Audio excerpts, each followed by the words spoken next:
बिस्मिल्लाहिर्रहमानिर्रहीम। अस्सलाम वालेकुम नाज़रीन, मैं हूं आपका होस्ट मोहम्मद अब्दुल वहाब और हाज़िर हूं आज मैं एक नई मौजू के साथ। नाज़रीन, आज का मौजू है दीन इस्लाम और शादियों में सादगी। नाज़रीन, निकाह यानी शादी हुज़ूर पाक सल्लल्लाहु अलैहि वसल्लम की सुन्नत है। हुज़ूर सल्लल्लाहु अलैहि वसल्लम ने फरमाया, निकाह आधा दीन है। हुज़ूर सल्लल्लाहु अलैहि वसल्लम ने फरमाया कि निकाह करो, बेशक अल्लाह ताला निकाह करने वालों को पसंद करता है।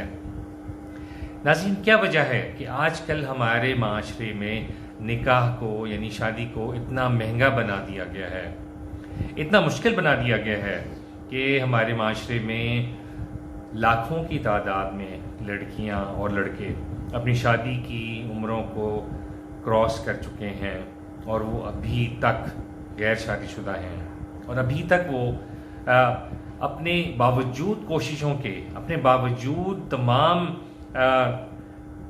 जो भी उनकी अजीज़ व अकारिब हैं, वो ख़ुद हैं या उनका माशरा है, सबकी कोशिश के बावजूद हमारे पास क्यों शादियां नहीं हो पा रही, ऐसी क्या वजूहत है।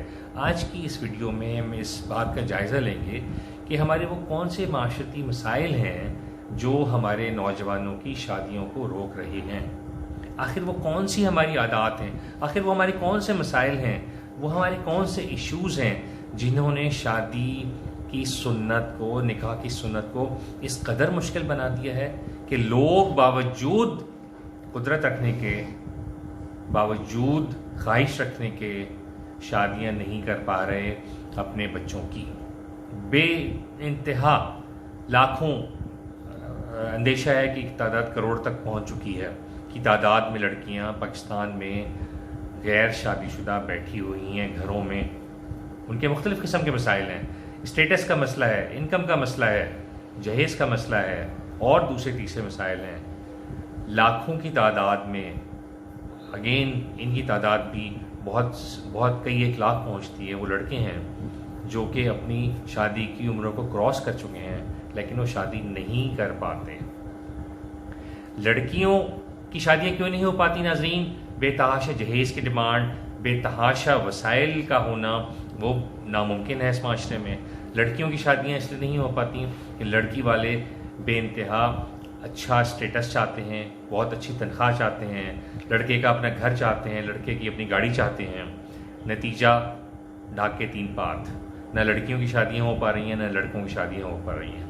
और ज़ाहिर है दोनों की शादियां लाजिम व मलजूम हैं। एक की शादी होगी तो दूसरे की भी शादी होगी और ये मसाइल हल होंगे। नाज़रीन, क्या वजह है, क्या मसला है? हमने इस दुनिया को मुस्तकिल समझ लिया है। हम सारे स्टेटस, सारी मरात, सारा पैसा, सारे बंगले, सारी गाड़ियाँ, सारा जहेज़ इसी ज़िंदगी में चाहते हैं, ये जानते हुए कि ये दुनिया फ़ानी है। यहाँ हम कुछ अरसे के लिए 15, 20, 25, 50, 70, 80, 90, 100 साल के लिए आए हैं। उसके बाद आखिरत हमारा ठिकाना है। हमने जन्नत या जहन्नुम अपने अमाल से कमाना है। हमने अल्लाह ताला के अहकामात और उसवा हसना की पासदारी करते हुए अपनी जन्नत कमानी है। अगर हम इनकी सरियत खिलाफ वर्जी करेंगे, अगर हम अल्लाह ताला के अहकामात को और हुजूर अकरम सल्लल्लाहु अलैहि वसल्लम की सुन्नत को पसे पुश डाल देंगे तो हम कैसे जन्नत के तलबगार हो सकते हैं? हमें कैसे जन्नत मिल सकती है? क्या हमारा अब्दी ठिकाना जहन्नुम नहीं होगा? लेकिन हम सोचते क्यों नहीं, हम पढ़ते क्यों नहीं, हम हुजूर सल्लल्लाहु अलैहि वसल्लम की सीरत का मुताला क्यों नहीं करते? हम ये क्यों नहीं सोचते कि इस दुनिया के तमाम मज़े, इस दुनिया की तमाम सहूलियात, इस दुनिया की तमाम अयाशियाँ फ़ानी हैं। अगर कुछ रहने वाला है हमेशा के लिए तो आखिरत का घर है। अगर हमारा नामाए अमाल अच्छाइयों से भरा होगा तो हम आखिरत के उस घर में ऐशो व इशरत से रह सकेंगे। लेकिन अगर वही हमारा नामाए अमाल बदतरीन होगा तो हम कहाँ से जन्नत पा सकेंगे? हम तो हमेशा जहन्नुम में ही गलेंगे, सड़ेंगे। नाज़रीन, हमारे इस्लामी माशरे में बावजूद अल्लाह ताला के अहकामात के, हुजूर पाक की सुन्नत के, कहाँ से हमारे दिमाग इतने ख़राब हो गए, हम इतने लालची हो गए, हम इतने खुदगर्ज हो गए कि हम लड़की वालों से लाखों करोड़ों रुपए के जहेज का मुतालबा करते हैं, हम लड़की वालों से लाखों करोड़ों शादी पे खर्च करने का मुतालबा करते हैं, हम खुद भी शादी के फंक्शंस पे लाखों करोड़ों रुपए खर्च करते हैं। अब कहाँ से आते हैं ये लाखों करोड़ों रुपए? नाज़रीन, शायद 1 या 2% लोग बहुत मुश्किल पाकिस्तान में ऐसे होंगे जो इतने अच्छे वसाइल रखते हैं कि वो लाखों करोड़ों रुपए शादियों पे खर्च कर सकें, वरना हमारी बहुत बड़ी अक्सरियत बमुश्किल 25-30 हज़ार से लेके 60-70 हज़ार माहाना कमा सकती है। अब आप मुझे ये बताएं, महंगाई के इस दौर में अगर दो बच्चे भी हों, जो कि आमतौर पे एवरेज 3-4 बच्चे होते हैं फैमिली में, 4 बच्चों के साथ 2 मियाँ बीवी का 70 हज़ार रुपये में भी महीने में गुजारा नामुमकिन हो चुका है। हर चीज़ इतनी महंगी हो चुकी है, महंगाई हमारे सरों के ऊपर से गुजर चुकी है। हम इतने शदीद माशी दबाव का शिकार हैं कि हम में से अक्सर लोग बमुश्किल 2 टाइम भी खाना मैनेज नहीं कर पा रहे रोज़मर्रा ज़िंदगी में। अगर हम तन ढाँपते हैं तो हमारे पेट में कुछ नहीं होता। अगर हम घर का किराया देते हैं तो बिजली के बिल, गैस के बिल, पानी के बिल देने के लिए हमारे पास कुछ नहीं बचता। आजकल का आदमी बहुत ज़्यादा किस्म पुरसी, ख़ास तौर से मिडिल क्लास, इंतहाई किस्म पुरसी का शिकार है। क्यों? उनका एक नॉर्मल सा घर भी होता है, उनके पास बिजली भी होती है, उनके पास फ्रिज टीवी भी होता है, उनका माशरे में एक रुतबा भी होता है, उनको मुनासिब से कपड़े भी चाहिए होते हैं, उनको रीज़नेबल खाना भी चाहिए होता है। तो आज हम में से हर जी शऊर ये जानता है कि 70-80 हज़ार रुपये भी तनख्वाह हो और अगर 3 बच्चे हों और एक नॉर्मल सा घर हो तो पानी, बिजली, गैस, टीवी, फ़ोन और दीगर खर्चे निकाल कर हमारे पास ना सिर्फ कुछ नहीं बचता बल्कि हम महीने के आखिर में कर्ज लेने के तलबगार होते हैं, क्योंकि हमारा महीने का खर्च नहीं निकल पाता। सिर्फ आज के दौर में बच्चों की फीसें इतनी ज़्यादा हैं कि हम वही अदा नहीं कर पाते। अच्छे इदारों में सब पढ़ाना सब वालिदैन चाहते हैं, लेकिन पैसा कहाँ से आए? तो कहने का मकसद ये है नाज़रीन, एक शख्स जो सारी ज़िंदगी मेहनत मजदूरी करके बच्चों को बड़ा करता है और इस काबिल करता है कि वो माशरे में कुछ रीज़नेबल मुकाम हासिल करें, अब वो शादी के लिए नॉर्मल शादी में भी 10-15-20 लाख का खर्चा लाजमी है, जबकि हमारे पास जो शादियां हो रही हैं वो कम से कम 40 से 70-80 लाख में जाके निपटती हैं। कैसे? आइए एक तकाबली जायज़ा लेते हैं। नाज़रीन, हमने अपने खर्चे इस कदर बढ़ा लिए हैं कि आज से 20-25-30 साल पहले हम घर में हल्का फुल्का सा टेंट लगा के, कुर्सियाँ रख के, अगर हमें 50-100 लोगों को खाना खिलाना होता था तो हम वहाँ खिला लिया करते थे। लेकिन अब हमें शादी हॉल्स की ज़रूरत है।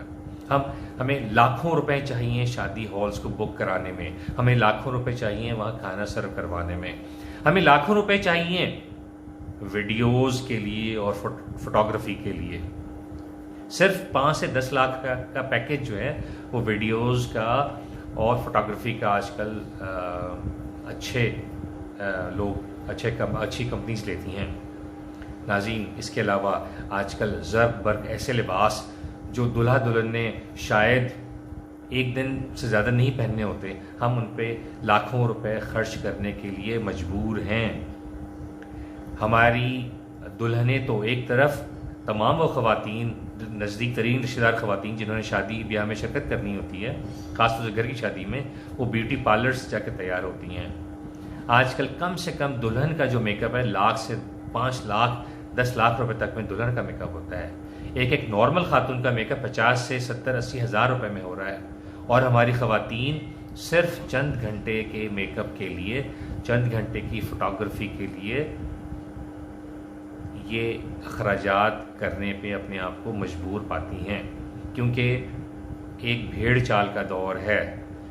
अगर किसी ने ऐसा कर लिया तो सब ने वैसा करना लाजमी है। अलगर्ज एक नॉर्मल सी शादी भी 30 से 50 लाख रुपए पे जाके पड़ती है। अब ये बताएं, एक आदमी जिसकी इनकम इतनी हो कि वो बेचारा हार्डली मुश्किल से चंद 1 लाख पसंदाज कर सका हो या उसने अरेंज की हो, तो कहाँ से इतने पैसे लेकर आएगा अपनी बेटी या बेटे की शादी के लिए? नाज़रीन, आखिर क्या वजह है कि हम अल्लाह ताला के अहकामात की रोशनी में, हुज़ूर सल्लल्लाहु अलैहि वसल्लम की सुन्नत की पासदारी में निकाह को सादा तरीन क्यों नहीं बनाते। हम 6 या 7 8 अफराद दुल्हा को ले जाके दुल्हन के घर चाय के एक कप पे निकाह करके दुल्हन को नॉर्मल तरीके से उसी गाड़ी में उसी टाइम पर अपने साथ ला के अगले दिन दुल्हा की इस्तिताअत के मुताबिक 100 या 150 लोगों का जो खाना है, वलीमे की जो सुन्नत है, वो क्यों नहीं पूरी कर सकते। क्यों एक दूल्हा 100-150 अफराद को 20-25 हज़ार रुपये में 1 या 2 डिशें नहीं खिला सकता। आखिर हम क्यों लकीर के फ़कीर बन गए हैं। आखिर क्यों हम एक ऐसी भेड़चाल में लग गए हैं कि हम में से हर शख्स इस कंपटीशन में है कि अगर उसने 40 लाख रुपए बेटी की शादी में या बेटे की शादी में लगाए थे तो मैं कम से कम 60 लाख लगाऊंगा।